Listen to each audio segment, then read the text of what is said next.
कछ कहो तुम्हारी कृपा, मोते कछ न बसाए।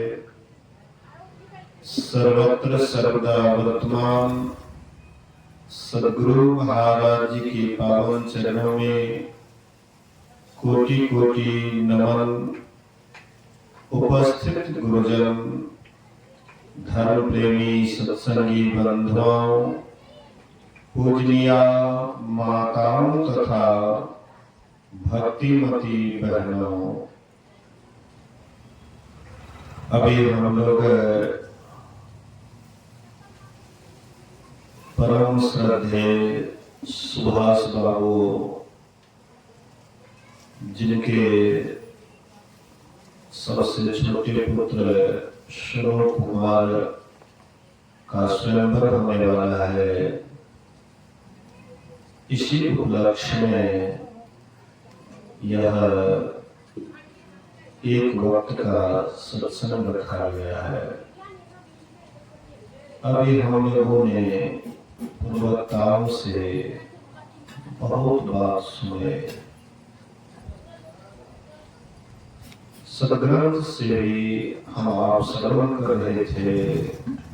वेद के वचन को द्वितीय भाग से कबीर साहब के वचन को सुनाया गया, तृतीय भाग से स्वामी दयानंद सरस्वती के वचन को सुनाया गया और चतुर्थ भाग से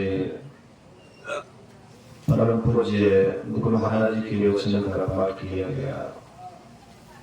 पाठ में यही निष्कर्ष निकला कि हम लोगों को सत्संग बराबर करते रहना चाहिए। गुरु महाराज जी कहते थे कि जो सत्संग नहीं करते हैं उनका समय फजूल कामों में, फजूल बातों में उनका समय बीत जाता है, व्यर्थ उसका समय बीत जाता है। लेकिन जो वही समय का सदुपयोग करते हैं, अर्थात इस समय को सत्संग ध्यान में लगाते हैं, यही है सबसे उत्तम समय का सदुपयोग करना।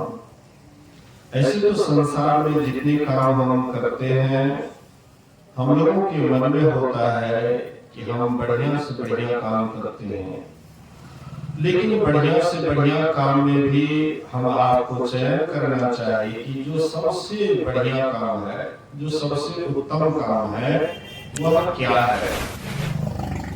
महापुरुषों ने कहने की कृपा की है।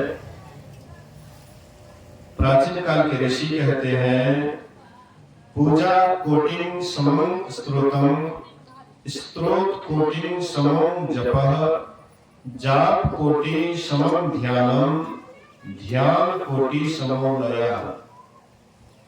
संसार में हम जितने भी काम करते हैं, अपने लिए या पराये लिए, उसमें से सबसे उत्तम काम ईश्वर की भक्ति कहा गया है। ईश्वर भक्ति में शुरुआत में जैसे कोई कुछ नहीं जानता है तो पूजा पाठ से वह ईश्वर की भक्ति प्रारंभ करते हैं। पूजा पाठ शुरुआती ईश्वर भक्ति की तरफ मन को लगाने का एक तरीका है। तो शुरुआत में कोई भी आदमी है वे पूजा पाठ करते हैं। जो पूजा पाठ करने वाले व्यक्ति होते हैं, उनके मन में होता है कि हम जो पूजा पाठ कर रहे हैं, इसी से हमारा परम कल्याण हो जाएगा। जैसे कोई प्रथम क्लास में बच्चा पढ़ता है या लोअर स्कूल में विद्यार्थी पढ़ता है, उसके मन में होता है कि इसी स्कूल में पढ़ करके हम बहुत बड़े अफसर बन जाएंगे। ये उनकी नादानी है, मूर्खता है। उनसे आगे भी उसको बढ़ना चाहिए, मिडिल स्कूल में, हाई स्कूल में, कॉलेज में, हाँ, तभी उसको पूरी जानकारी होगी और बड़े से बड़े अफसर बन सकता है। इसी तरह से जैसे भौतिक विद्यालय में क्रम से लोग आगे बढ़ते हैं और कॉलेज में जाकर के बहुत प्रकार के नॉलेज को लेते हैं, इसी प्रकार से भी अध्यात्म में भी है। लेकिन हम जहां चिपक जाते हैं वहां से हटने का मन नहीं करता है। कोई पूजा पाठ में लग गया, उसके मन में होता है कि हम जो पूजा पाठ कर रहे हैं हम ही सही है, अब बाद बाकी और जो कोई कुछ करता है तो मतलब हमारे सामने कुछ नहीं है। जो जहां जिसका पकड़ हो जाता है वही पकड़ को ही वे सब कुछ मान जाते हैं। लेकिन जब तक वह पूजा पाठ वाला पकड़ नहीं छूटेगा तब तक हम कैसे स्तुति करेंगे। आपको आगे बढ़ना है ना, अध्यात्म ज्ञान जैसे भौतिक ज्ञान में क्रम से आप आगे बढ़ते हैं और एक दिन आप बड़े बड़े पद को प्राप्त कर लेते हैं। ऐसे अध्यात्म में भी तो आपके अंदर जिज्ञासा होनी चाहिए। आप अपने बच्चे को क्या सोचते हैं कि चलो प्राथमिक विद्यालय में पढ़ा दें, उसके बाद आगे नहीं पढ़ाना है। अरे आप जी जान लगा देते हैं बच्चे को पढ़ाने के लिए, जी जान लगा करके उसको आगे से आगे बढ़ाना चाहते हैं। आपके मन में होता है कि पढ़ लिख करके कोई विशेष अफसर बने, बड़ा नौकरी करे। तो जैसे आपको भौतिक विद्या में आपके अंदर एक जुनून रहता है कि हमारा बेटा आगे से आगे बढ़े, वैसे आपके भीतर में भी रहना चाहिए जुनून कि हमको अध्यात्म ज्ञान में आगे से आगे बढ़ना चाहिए। लेकिन हम तो जहां पकड़ लेते हैं सोचते हैं कि बस इससे आगे और बढ़ने की कोई जरूरत नहीं, इसी में हमारा कल्याण हो जाएगा। जिनके पास में जितनी बुद्धि होती है अपने बुद्धि के अनुसार सोचते हैं कि हम जो कर रहे हैं ठीक ही कर रहे हैं। लेकिन कोई विशेषज्ञ के पास जाइएगा तब आपको पता लगेगा कि इनसे भी और कुछ जानना बाकी है। बाबा साहब जिस समय में शरीर छोड़ रहे थे उस समय में उनसे कहा गया कि हुजूर कुछ उपदेश किया जाए। बाबा साहब कहते अभी भी मैं अभ्यास कर रहा हूं, अभी मैं सीख रहा हूं। अब सोचिए विचारिए, इतने बड़े महापुरुष भी कह सकते हैं कि अभी मैं अभ्यास कर रहा हूं, अभी भी मैं सीख रहा हूं। और हम आपके जैसे साधारण पूजा पाठ करने वाले सोच ले कि अब हमारा इसी से परम कल्याण हो जाएगा। सोचिए हमारे ज्ञान का विकास कहां तक हुआ है। हम हाथ पर हाथ देकर के बैठे हुए हैं और सोचते हैं कि इसी से हमारा कल्याण हो जाएगा। अरे बाबा, बड़े महापुरुषों के पास जाओ तब तुमको पता लगेगा। बड़े के पास जाओगे तब अपने कमी महसूस होगा। विद्यार्थी शिक्षक के पास जाएगा तब उनको पता लगेगा कि हमें और जानकारी चाहिए। लेकिन विद्यार्थी कहेगा कि हमारे पास जो जानकारी है हम तो बहुत जानकार वाले हैं, तो फिर वह विद्यार्थी आगे चल करके कुछ नहीं कर पाएगा। हम आप भी अभी विद्यार्थी हैं अध्यात्म ज्ञान के लिए। ऐसा नहीं सोचिए कि हम आप पूर्ण हो गए हैं। जब तक संतत्व को प्राप्त नहीं करेंगे तब तक हम अधूरे हैं, विद्यार्थी हैं। शिक्षक जो संतत्व को प्राप्त कर लिया है लेकिन उनके पास हम जबे नहीं करेंगे तो फिर हमारा अधूरा अधपिछड़ा ज्ञान अधपिछड़ा ही सब दिन रह जाएगा। और केवल आपके मन में ये जिज्ञासा सब दिन रह ही जाएगा कि हमको मोक्ष मिल जाएगा। लेकिन मोक्ष कहां मिलेगा? मरने के बाद। मरने के बाद मोक्ष मिलता है। राम भगवान हनुमान से क्या कहते हैं? अरे शरीर छोड़ने के बाद अगर तुमको मुक्ति मिलती है तो नकली मुक्ति है, असली मुक्ति शरीर में रहते हुए मिलती है। तो आप जो झूठे जिज्ञासा में मन में मनमोदक खा करके भूख मिटाना चाहते हैं, क्या ये मनमोदक खा करके भूख मिटने वाला है? इसके लिए आपको आगे बढ़ना होगा। आगे बढ़ने के लिए आगे जो बढ़ा हुआ है ऐसे व्यक्ति का संग करना पड़ेगा। महापुरुष जिस रास्ते पर चले हैं ऐसे महापुरुष का साथ करना पड़ेगा। लेकिन हम क्या आगे बढ़ेंगे? हम क्या कुछ सीखेंगे? हम तो घेरा डाल दिए हैं, हम ई संप्रदाय वाला है, हम वो संप्रदाय वाला, ई फलना है, ई चिल्ला है। मेन जो आचार्य होता है प्रत्येक संप्रदाय में, मेन आचार्य जिस बात पर बल देता है वही बात पर उनके अनुयायी ज्यादा बल देते हैं।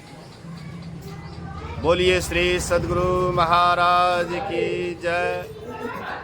मुख्य आचार्य जिस बात पर बल देता है उसी बात पर उनके अनुयायी बल देता है।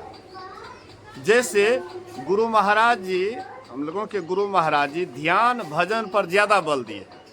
पदावली पढ़ करके देख लीजिए, खाली ध्याने की बात है।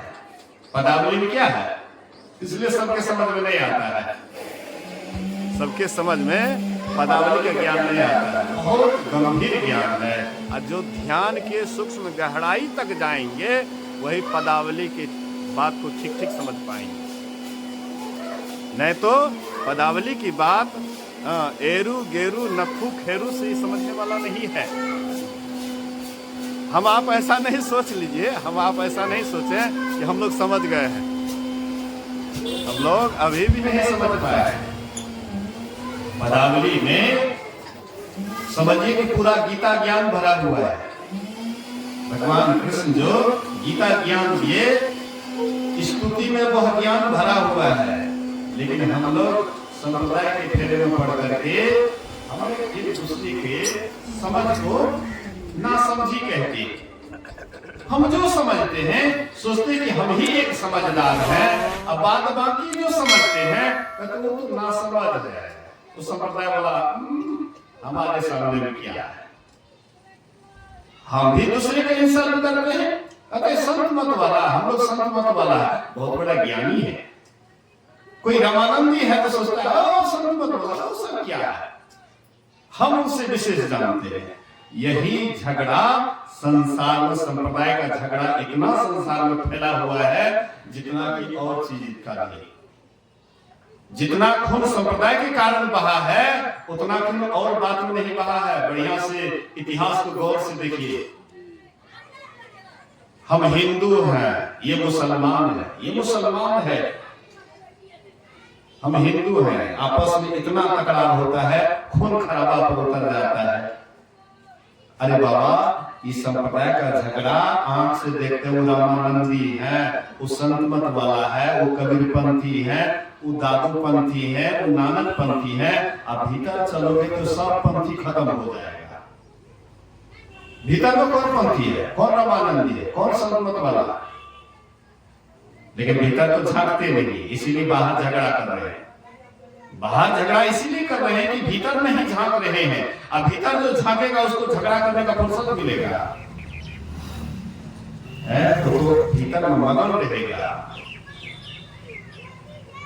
धर्म क्या है, असली संप्रदाय का मूल ध्येय क्या है, अंदर घुसना, भीतर चलना। राम कहाँ है, बाहर में खड़े हैं, मंदिर में, मस्जिद में, गिरजाघर में, कहाँ पर राम जी हैं? अरे सबके भीतर में राम जी बैठे हुए हैं। और राम जी को देखना चाहते हैं तो बाहर में संप्रदाय का झगड़ा कीजिएगा तो मिल जाएगा राम जी। किनको मिला है देखिए तो, झगड़ा करने वाले किनको मिला है? आज जो अंदर गया, रामानंदी अपने भीतर जाएंगे उनको भी वही राम का दर्शन होगा। संत मत का जो अनुयायी हैं वे अपने अंदर जाएंगे, वही राम का दर्शन होगा। कबीर पंथी हैं, वे भी अपने अंदर जाएंगे तो वही राम का दर्शन होगा। दूसरा राम है कहां से? दूसरा राम है? कोई दूसरा राम नहीं है। वही राम को तो लोग बहुत नाम से जानते हैं, दूसरा और कौन है? उसी को ओम कहते हैं, उसी को उद्गीत कहते हैं, उसी को ब्रह्म कहते हैं, उसी को निर्गुण कहते हैं, आदि आदि बहुत नाम उसका रखा गया है। लेकिन अनेक नाम रहने से वे अनेक नहीं हो गए, वह एक ही एक है। लेकिन उसको प्राप्त करने के लिए जब तक हम लोग भीतर नहीं घसेंगे, खाली बाहरी भुलावा में ही पड़े रहेंगे, भीतर का सामान आपको नहीं दिखाई पड़ेगा। अंदर जाने के लिए, अपने भीतर जाने के लिए क्रम क्रम से हम आपको आगे बढ़ना है। चाहे कौन संप्रदाय को हम मानते हैं, उससे कोई अंतर नहीं पड़ता है, लेकिन अंदर धंसने के लिए संतों ने इसके लिए जो उपाय बतलाया है, उसके अनुसार जब तक हम नहीं चलेंगे तब तक भीतर नहीं जा सकते। इसलिए ऋषि कहते हैं, अंदर जाना चाहते हो, राम को प्राप्त करना चाहते हो, तो क्या करना पड़ेगा? सबसे पहले मन को सिमटने के लिए पूजा पाठ ही ले लो सहारा पहला। जैसे बच्चा चल नहीं पाता है तो उसको 3 पहिया गाड़ी देते हैं, तब 3 पहिया गाड़ी पकड़ करके धीरे धीरे चलने का कोशिश करता है। तो शुरुआत में ये भी जरूरी है, पूजा पाठ भी जरूरी है, लेकिन पूजा पाठ में सब दिन रह जाए, इसके आगे नहीं बढ़े? कहते नहीं, आगे बढ़ना है। तो पूजा कोटिंग समम स्तोत्रम, पूजा से करोड़ों गुना अधिक लाभ है स्तुति में। चाहे आप जिसकी स्तुति कर रहे हैं उससे कोई अंतर नहीं पड़ता है, लेकिन स्तुति के साथ प्रेम होना चाहिए। हम स्तुति गा रहे हैं लेकिन हमारे अंदर प्रेम नहीं है, तो ये स्तुति ठीक नहीं है। अगर स्तुति में प्रेम होगा तो स्तुति से मन सिमटेगा, और प्रेम नहीं है, केवल गा रहे हैं, चाहे कौन संप्रदाय वाले हैं, उससे कोई अंतर नहीं पड़ेगा, आपके जीवन में कोई परिवर्तन नहीं होगा। तो स्तुति करना है, पूजा से विशेष लाभ स्तुति में होता है। आप कहिएगा कि पूजा से विशेष लाभ कैसे होता है? तो पूजा में बहुत सामग्री की आवश्यकता पड़ती है। पूजा करने के लिए आपको दीप जलाना पड़ेगा, अक्षत लाना पड़ेगा, हाँ, मतलब बहुत बहुत सामग्री की व्यवस्था करनी पड़ेगी। उससे आपका मन चंचल रहेगा, पूरा स्थिर नहीं हो पाएगा। पूजा करने के समय में भी ध्यान देना होगा कैसे पूजा करें। लेकिन जब स्तुति करते हैं, स्तुति से बाहरी कोई सहारा की आवश्यकता नहीं पड़ती है, सामग्री की आवश्यकता नहीं पड़ती है। केवल जो आपको स्तुति करने के लिए कहा है, अगर श्रद्धा प्रेम के साथ में स्तुति करिएगा तो पूजा से अधिक लाभ आपको स्तुति में मिलता है। लेकिन मैं देखता हूँ कि अच्छा सत्संगी है, लेकिन स्नान कर लिए हैं तो सबसे पहले इधर उधर बहुत पूजा पाठ करेंगे, तब उसके बाद 5-10 मिनट को से टाइम पास करने के लिए दिखावा के लिए कि हम भी ध्यान करते हैं। लेकिन पूजा पाठ जैसे आप स्नान किए, उस समय में आपका मस्तिष्क बिल्कुल ठंडा हो जाता है। उस समय में अगर आपको बैठना चाहिए तो ध्यान करने के लिए बैठना चाहिए, न कि पूजा पाठ। ध्यान कर लीजिए, उसके बाद नहीं होता तो पूजा पाठ भी कर लीजिए, मन आपका संतुष्ट नहीं होता है। लेकिन हम देखते हैं अक्सर स्नान करते हैं, अगरबत्ती लेकर के चारों तरफ घुमाने लग जाते हैं, उसका मन थोड़ा जो सिमटा था वो और बिखर जाता है। तो यहाँ पर ऋषि कहते हैं, प्राचीन काल के ऋषि कहते हैं, पूजा कोटिंग समम स्तोत्रम, पूजा से करोड़ों गुना अधिक लाभ होता है स्तुति में। फिर स्तुति से भी कहते हैं उससे भी अधिक लाभ होता है जप करने से। आप कहिएगा जप करने से अधिक लाभ कैसे होता है? तो स्तुति में बहुत बात को दोहराना पड़ता है, बहुत शब्द को दोहराना पड़ता है। सब क्षेत्र ईश स्तुति, संत स्तुति, गुरु स्तुति, छप्पय, सिद्धांत, आदि परिभाषा वगैरह बहुत लंबा हो जाता है और बहुत शब्द को दोहराना पड़ता है।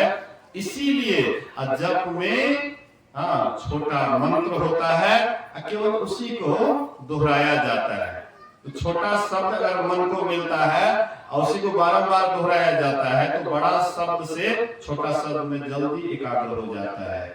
मंत्र में भी कोई बड़ा मंत्र, लंबा मंत्र है, कोई छोटा मंत्र है।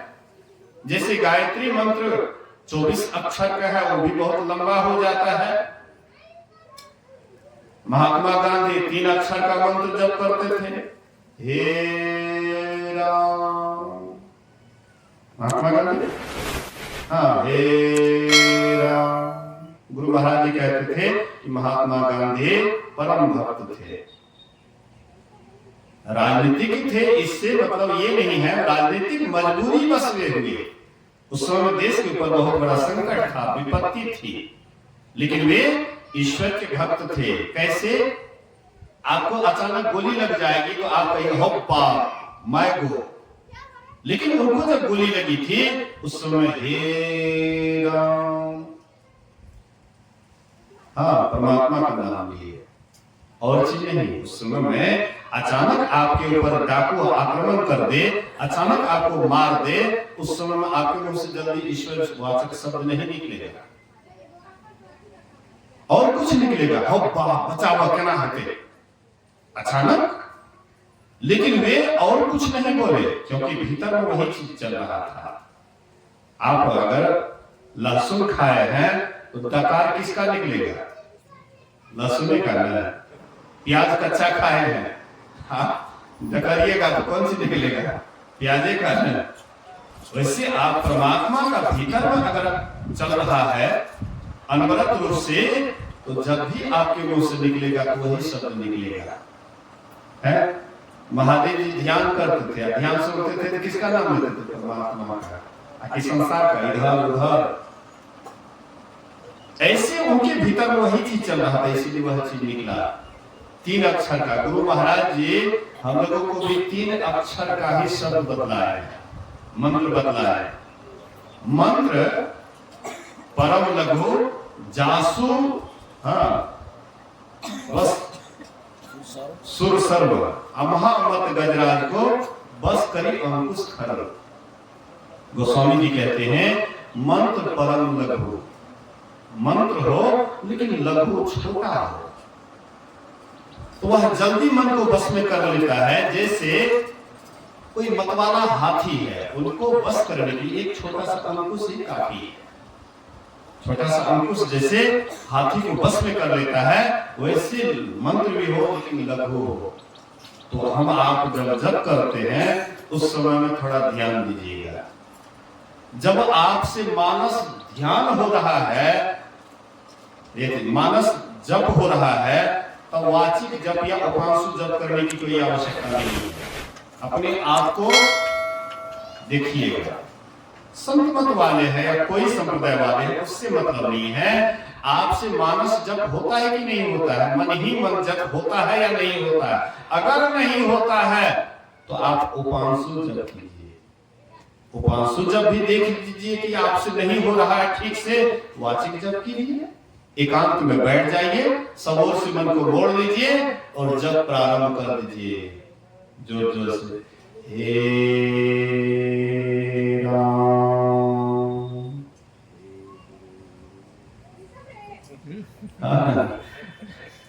खोलने के लिए नहीं बोले हैं, गुरु आज्ञा नहीं है। मैं इशारा कर रहा हूँ जिसे आप जब करते हैं हड़बड़ा करके नहीं कीजिएगा। इस बात का ध्यान रखिएगा। आप कभी भी जब की संख्या पूरा करने का कोशिश नहीं कीजिएगा। इतना हजार, इतना लाख, इतना करोड़ ऐसा नहीं कीजिएगा। जब करते हुए आपका मन कितना स्थिर हो रहा है, नाम जपत स्थिर भया, ज्ञान कथत भया लीन, असुरत शब्द एके भया जल ही होएगा मीन। मतलब जब करते करते मन की स्थिरता हो। तो मन स्थिर कैसे होगा?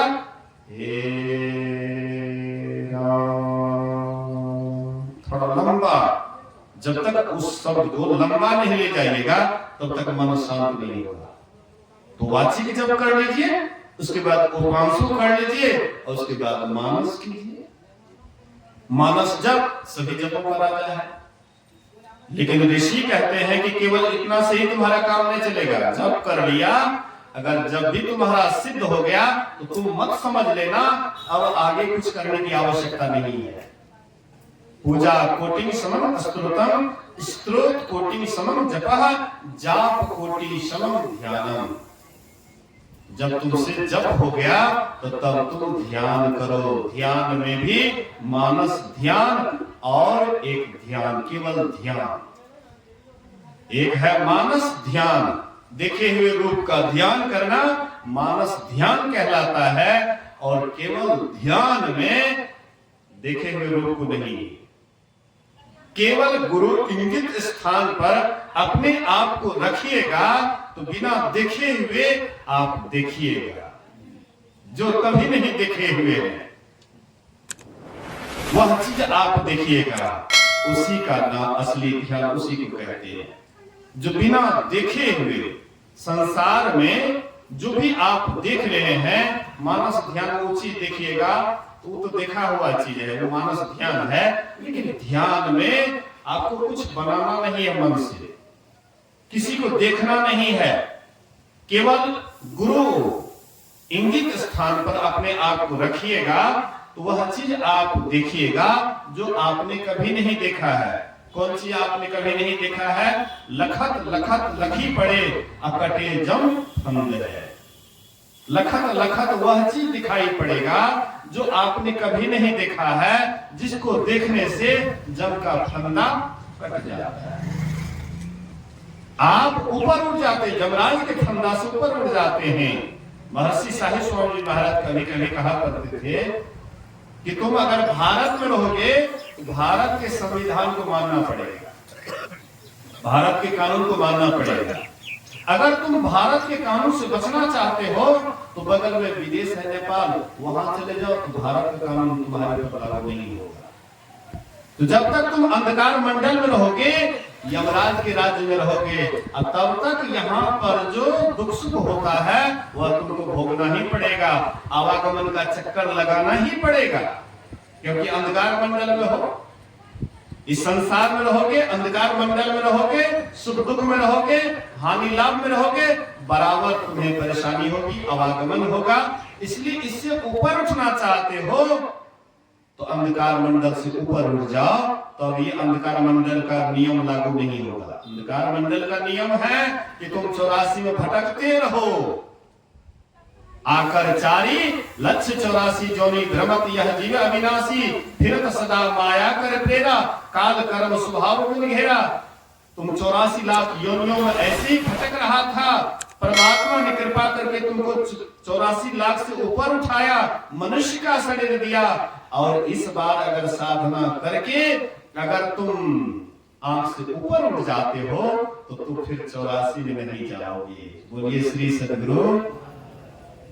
पूज्य मोती बाबा कहते थे, पूज्य मोती बाबा कहते थे, अब हमारा मनुष्य शरीर परमात्मा भी नहीं छीन सकते। दावी के साथ कहते थे कि हमारा ये मनुष्य शरीर परमात्मा भी नहीं छीन सकते हैं। क्यों? किस दावी से कहते थे कि ये मनुष्य शरीर हमारा परमात्मा भी नहीं छीन सकते हैं? क्योंकि अपने को अंधकार मंडल से ऊपर उठा लिए थे। महर्षि दल बहादुर बाबा कहते थे, आंख से नीचे रहोगे दुखे दुख, दुखे दुख, दुखे दुख। आंख से ऊपर उठ जाओ सुखे सुख, सुखे सुख, सुखे सुख। ये 3-3 बार जो एक एक शब्द को दोहराते थे, मतलब अपने को उस अवस्था में लेकर के चले गए थे। तब एक एक शब्द को 3-3 बार दोहराते थे। हम आप नहीं दोहरा सकते क्योंकि हमारी अवस्था वैसी नहीं है। इसलिए महापुरुष कहते हैं, पूजा कोटिंग समं स्तोत्रम, स्त्रोत कोटिंग समं जपः, जाप कोटिंग समं ध्यानम, ध्यान कोटि समो लयः। ध्यान से ही उच्च अवस्था है जिसको समाधि कहते हैं, लय योग कहते हैं, समाधि कहते हैं। उसमें अंतर नाद की साधना होती है। समाधि में अंतरनाद की साधना होती है। नाद शब्द को कहते हैं और किस शब्द को पकड़ना है, किस शब्द को छोड़ना है, नादानुसंधान की क्रिया जानने से आपको मालूम पड़ेगा।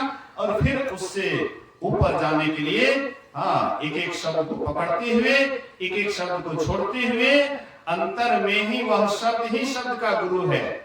एक शब्द दूसरे शब्द से मिलाता है, फिर वह और शब्द से मिलाता है।